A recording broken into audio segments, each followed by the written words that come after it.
Hi everyone, Lizzie here with another 2022 book, and I swear I've bought so many brand new books this year. I typically wait until they're at least half off, if not more, but this one had to have. It is called Beyond the Wand, The Magic and Mayhem of Growing Up a Wizard by Draco Malfoy, or Tom Felton.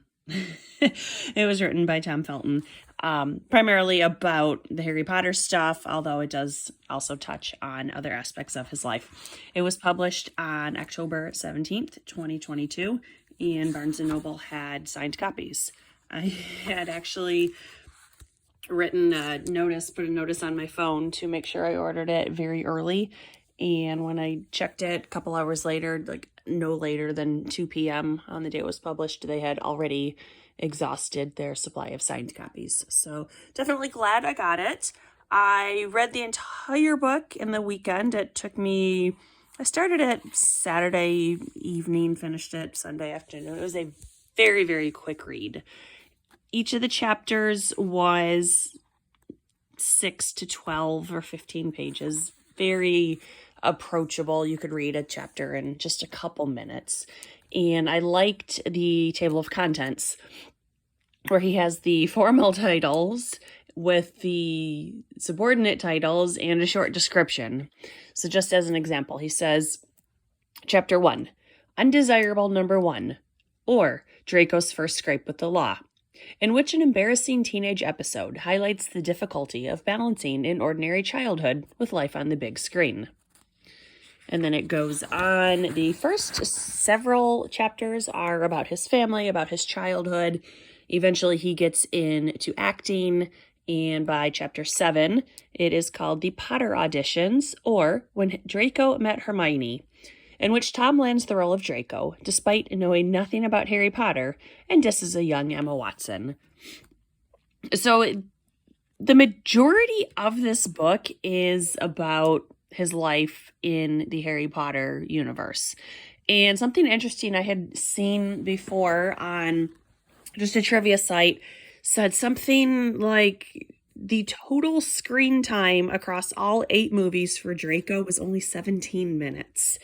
And that's just crazy that he can have such a huge stage presence without actually being on screen.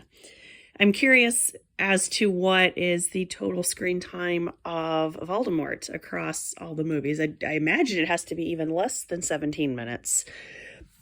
So Tom, goes through a lot of the behind the scenes information, which was really interesting. And he told a lot of very flattering stories about the adult co-stars, Alan Rickman in particular. So a couple things that really jumped out is at one point the children had been given smaller director's chairs, and Alan had insisted that they be given the full-size chairs because he saw them as being on equal status or equal level to the adults and wanted them to have the same respect. So I thought that was a really good sign. And then another story is about how many Make-A-Wish children, charities. I just assumed it was Make-A-Wish, but it could have been any number of charities. How many children were always requesting to visit the set of the taping. And Tom would be confused the first couple times when he would greet the kids really friendly. And he learned from Alan Rickman that the kids don't really want to meet Tom. They want to meet Draco. And if that lesson wasn't enough, he saw many times that Alan would stay in his Snape character and yell at these poor children and tell them to tuck in their shirts and stay in line and just give them the full Snape treatment. And again, I really liked the personification that he's giving to Alan Rickman. I actually wound up buying his new book, all of the collection of the journals, because I had to spend enough to get free shipping. And yes, I will play that game with Barnes & Noble. So he goes through the movie tapings and also how life is changing as a result of these movies. He points out his life really doesn't change all that much. At least he's able to be anonymous, not unlike the 3 main characters. And we get to chapter 24, which is the end of the Harry Potter saga. So then chapters 25 through 27 are his life post Harry Potter and the struggle of trying to transition from a child actor to an adult actor.